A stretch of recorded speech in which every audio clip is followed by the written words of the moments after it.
Hello everyone.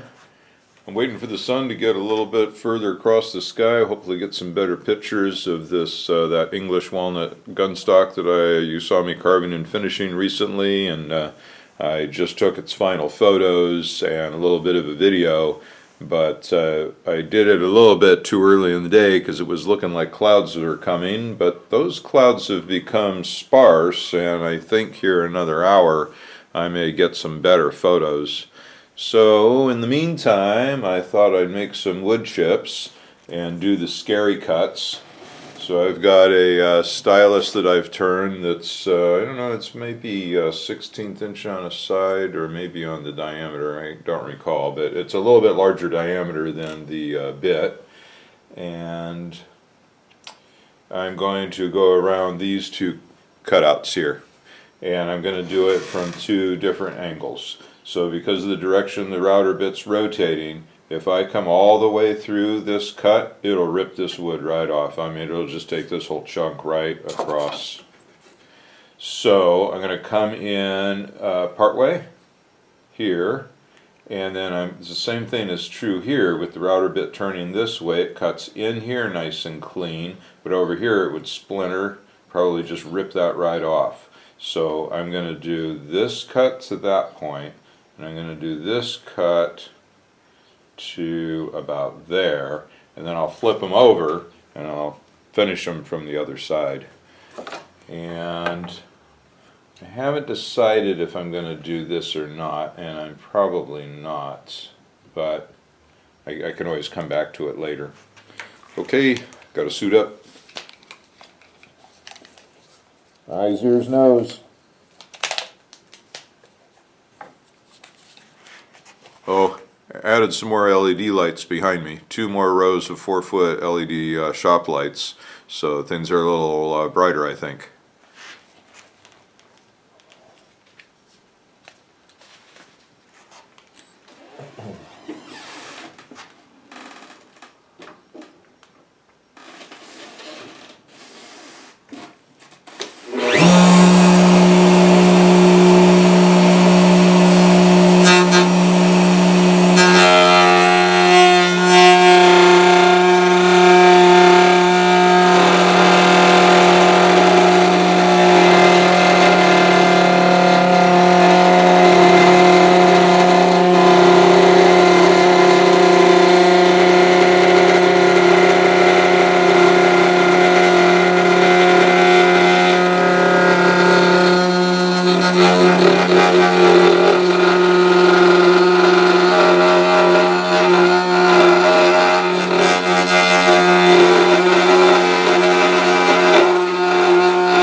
set it perpendicular, and then tighten up the clutch.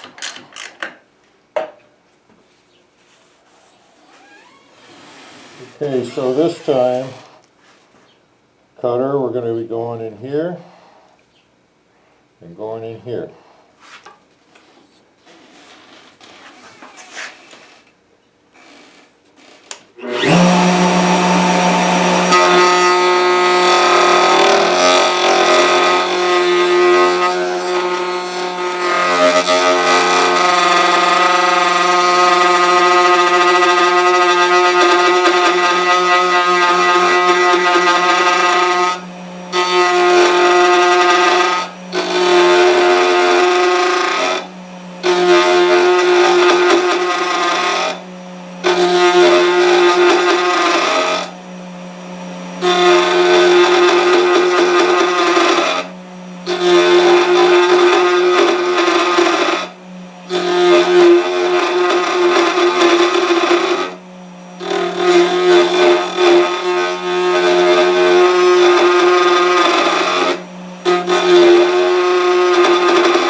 Alright, so that came out okay. Didn't break the bit. I keep several of them on hand. It's so long that U.S. companies won't make them that long.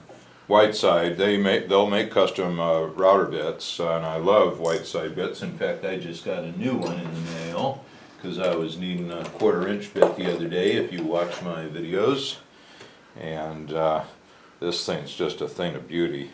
Well, you probably won't be able to see it. It's so small, but just a real quality full carbide, not carbide tipped, you know, solid carbide. And you can tell because it barely sticks to a magnet. Looks really nice. And then at the same time, I found online, see that just barely sticks. another one. This is not by Whiteside. It's a spiral upcut 1/4 inch solid carbide. That just is gorgeous. So really look forward to trying that one out. And I don't even think that's going to stay there. Nope. So yeah, I'll just take it out of its holder and stick it up here now. There. Oops. Oh, they won't even stick. So they are going to need special attention. And we'll deal with that later. And this is garbage. Okay, so now what am I going to work on? I think I will continue working the shape down because we still have a lot of extra material. So I think we'll just use the round bit and go over. Hot tamale, hot, hot, hot, hot, hot.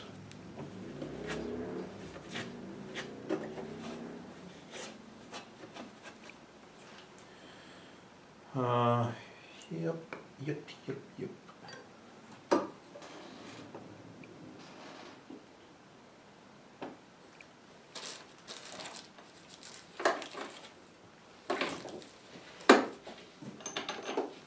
I'm gonna move these down here.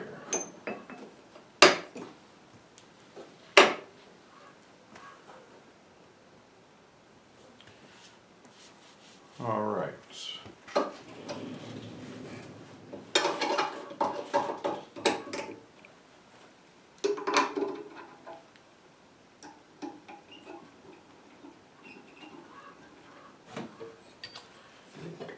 And we left off with that much extra wood, and so now I just am going to go down by baby steps.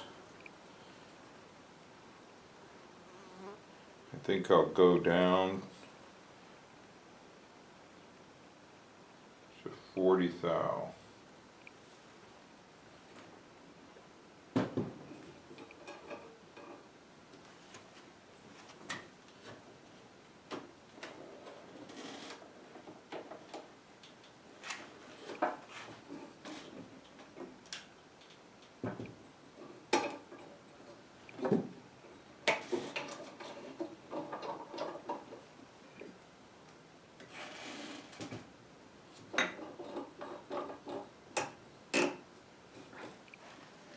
Yep, that looks good.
Well, to do this, it's going to take a little reconfiguring, which is only a minute's worth, but still, it seems like that's worth taking a break.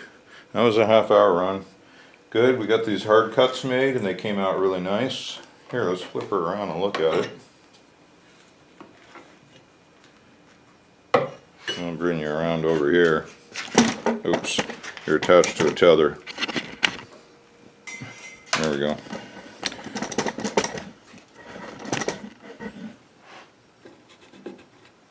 loosen the clutch.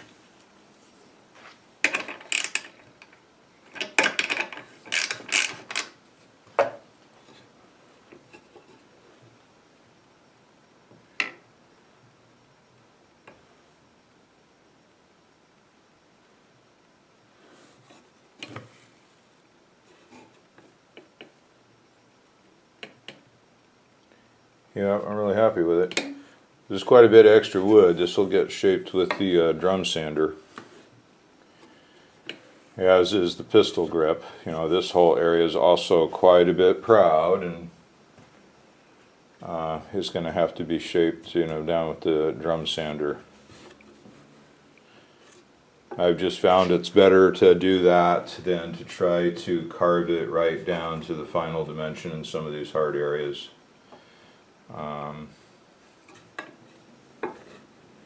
Yeah, it's going to be good. There's too many sharp corners to get my hand into it yet, but yep. And you know, a lot of this, like this, I don't try to carve that right on the edge. It'll only take a minute on the belt sander, so I'm not going to worry about that. Run the risk of creating a divot right on the edge. Not that that's a big deal, it just means that line has to be reworked later, which it still will be a fair amount, but you know, they call walnut a hardwood for a reason, so I try to minimize how much shaping I got to do. This will largely go away once that dimension is taken up with the drum sander. This will get paper thin, and then it'll just shape. It's got this curve here. I'll shape this little round over with, oh, I'm sorry, you can't see. This little shape here will get shaped with the drum sander. I'm not going to try to copy that. It just takes a few minutes with the drum sander to get a nice smooth curve. And if I tried to copy it and you know, have some master bounce and then create a divot deeper than the work, well, obviously it's not going to ruin the job. You'll never notice later once it's all faired in, but that's just a lot more belt sander, drum sander time. So this is going to be a lot of work to finish later, huh? Can't put that on the belt sander. It's just going to be elbow grease. Okay, catch y'all next time.